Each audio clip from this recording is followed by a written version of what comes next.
تو اس طرح کے جو ریاست مخالف نعرے لگائے جاتے ہیں، ان کا آخر مقصد کیا ہے؟ سب سے بڑا اعتراض بھی یہی آتا ہے ریاست کی طرف سے، یہ نعرے کیوں لگائے جاتے ہیں اس طرح کے؟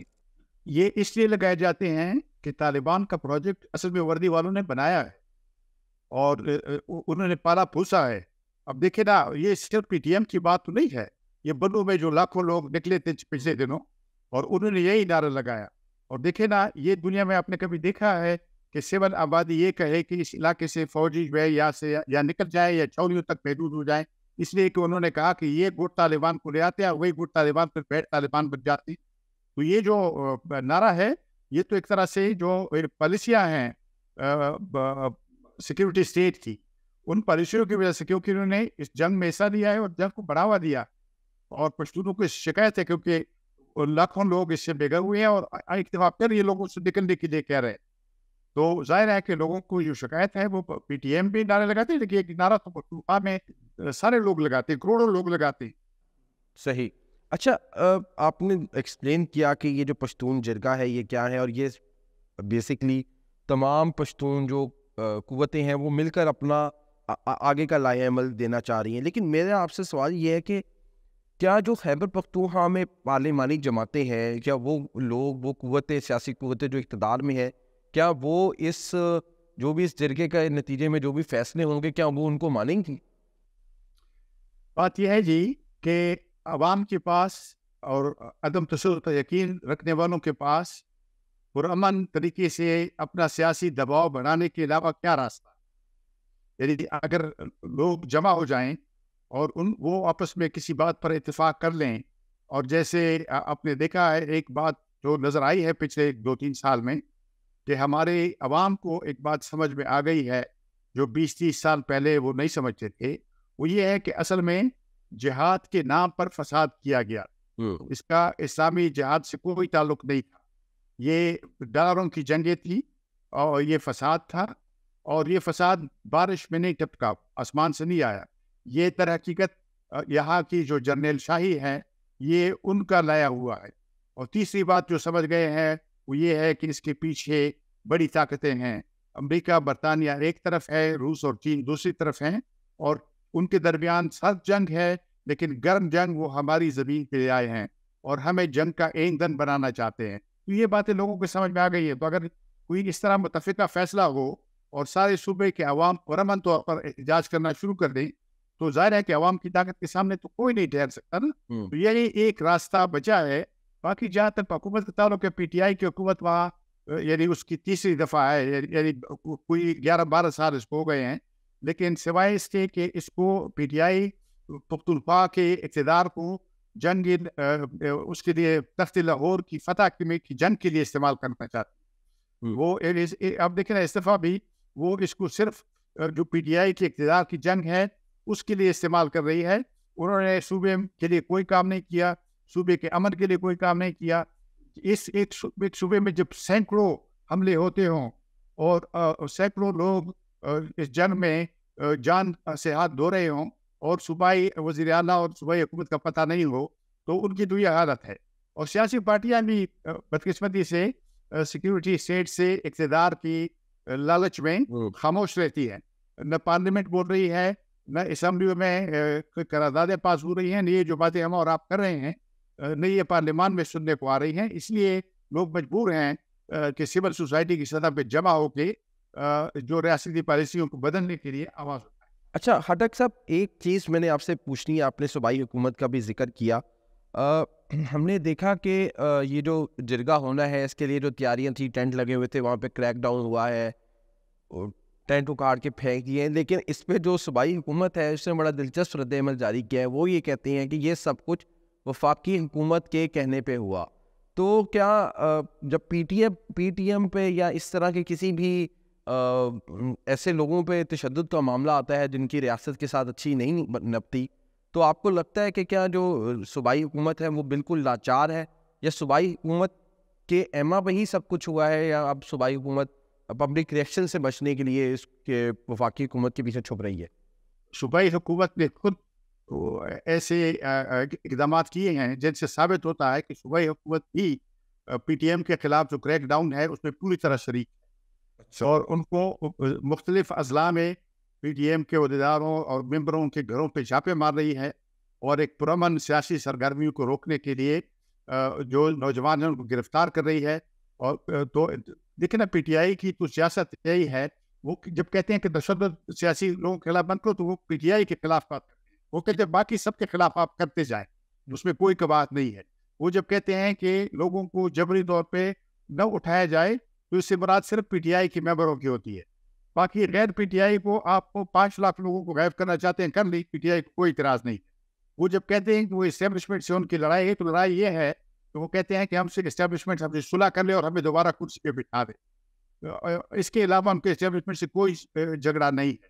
اور بدقسمتی سے یہ جو موجودہ حکمران پارٹیاں ہیں یہ بھی پی ٹی آئی کے ساتھ کمپیٹ کر رہی ہیں اسٹیبلشمنٹ کی خوشامد میں اور اسٹیبلشمنٹ کی خوشنودی حاصل کرنے کے لیے, تاکہ ان کا جو نام نہاد اقتدار ہے یہ کچھ اور وقت کے لیے بھی چل سکے. تو بدقسمتی سے یہ جو سو کال بڑی سیاسی پارٹیاں ہیں ان سے عوام مایوس ہوئے ہیں. اسی لیے آپ نے دیکھا ہے کہ پختونخوا اور بلوچستان میں عوامی تحریکیں ابھر رہی ہیں جو سیاسی پارٹیوں کے کنٹرول سے باہر ہیں.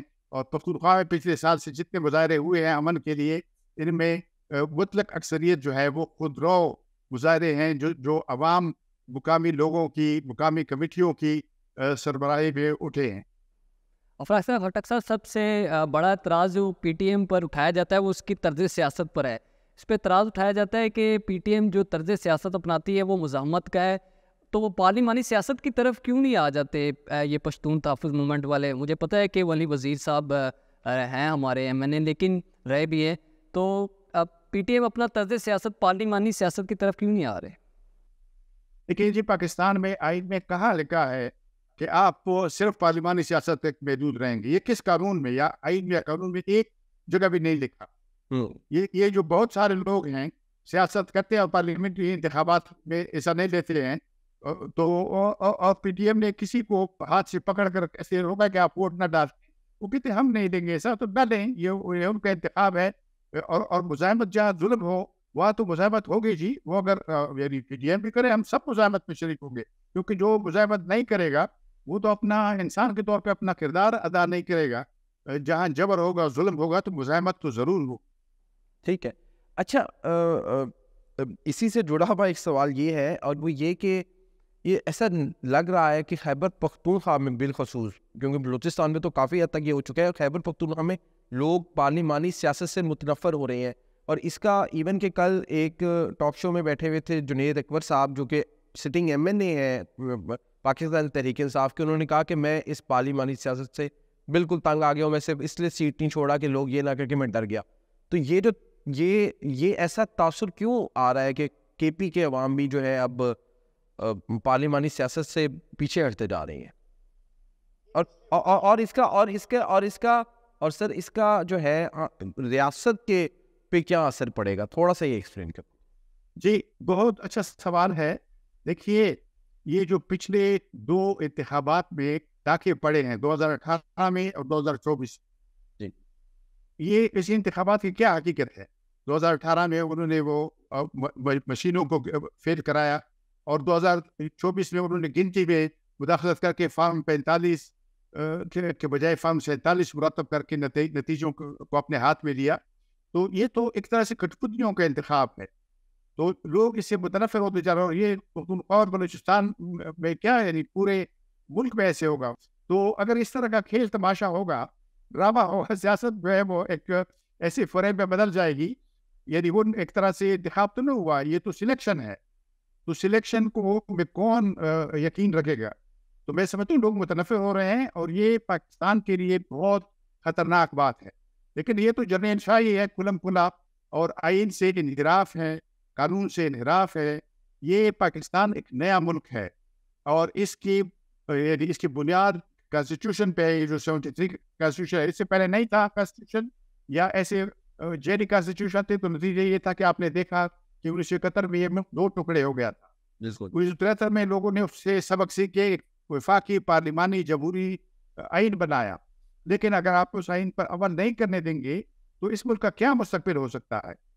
تاریخ تو پھر اپنے آپ کو دہرائے گی. خدا نخواستہ ایسے واقعات ہوں گے جن کا کوئی تصور نہیں کر سکتا. تو یہ بہت خطرناک بات ہے یہ دیکھیں نا، ایک ہمارے آس پاس ایسے ملک ہیں جو کئی ہزار سال سے قائم ہیں، جیسے چین ہے 5000 سال سے ہے، جیسے مثلاً ایران ہے کئی ہزار سال سے ہے، افغانستان کا نام نیا ہے لیکن آریانہ یا ان کی بھی پرانی ایک تاریخ ہے. اب دیکھیں ہندوستان کے نام سے بھی ملک کافی وقت سے موجود ہے، اس طرح اور ممالک بھی ہیں.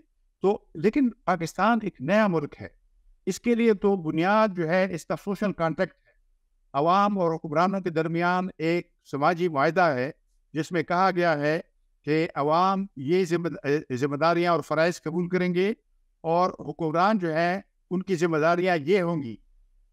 لیکن یہ ایسے نہیں ہو سکتا کہ اس سماجی معاہدے کا ایک حصہ جو ہے وہ مانا جائے اور دوسرا ایک فریق اس کو مانے اور دوسرا فریق اس کو ماننے سے انکار کرے. تو یہ جو جرنیل شاہی ہے یہ پاکستان کی آئین کو پامال کر کے اس ملک کی بنیادوں سے کھیل رہی ہے.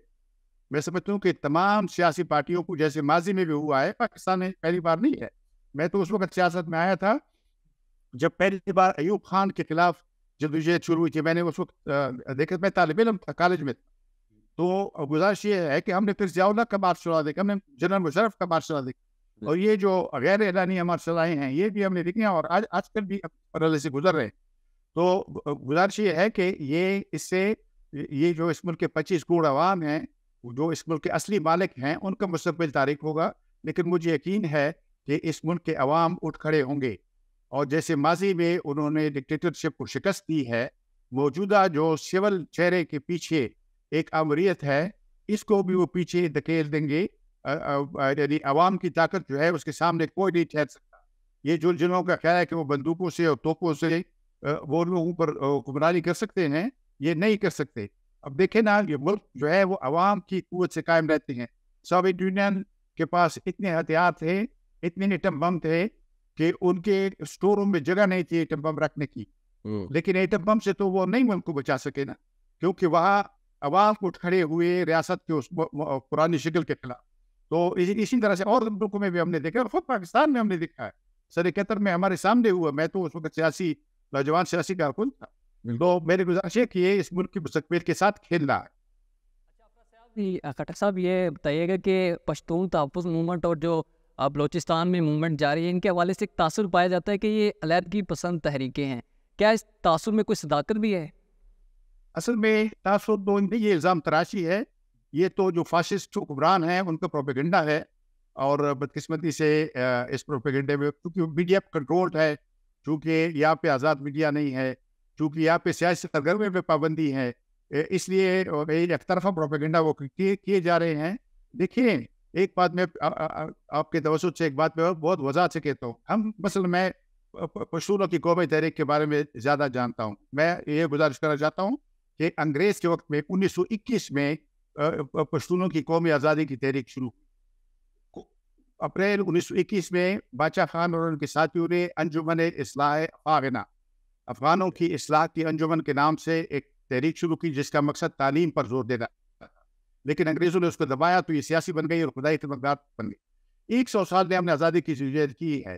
اگر یعنی کل ہمیں یہ کہنا پڑے کہ ہم اس ملک سے علیحدہ ہونا چاہتے ہیں تو اس کے لیے ہم کوئی یہ چوری چھپے تو یہ نہیں کہیں گے، یہ ہم پورا کہہ دیں گے. یہ کوئی ہم غلام نہیں ہیں، یعنی ہم کوئی مقبوضہ علاقہ ہیں کہ اس طرح سے کہا جا رہا ہے کہ ان پر شک ہے.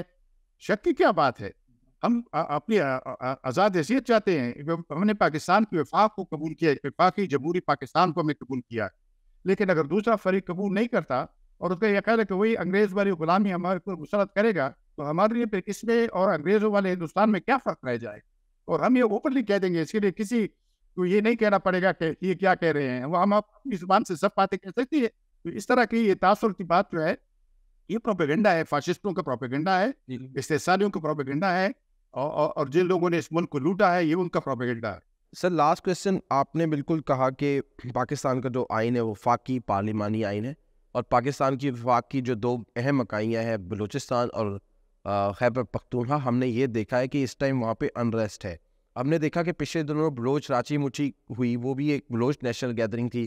اب پشتون نیشنل گیدرنگ ہے نہ، اس کو پرامن طریقے سے اس کا انعقاد ہو سکا، اور نظر یہ آ رہا ہے کہ شاید یہ بھی پرامن طریقے سے نہیں ہو سکے گا.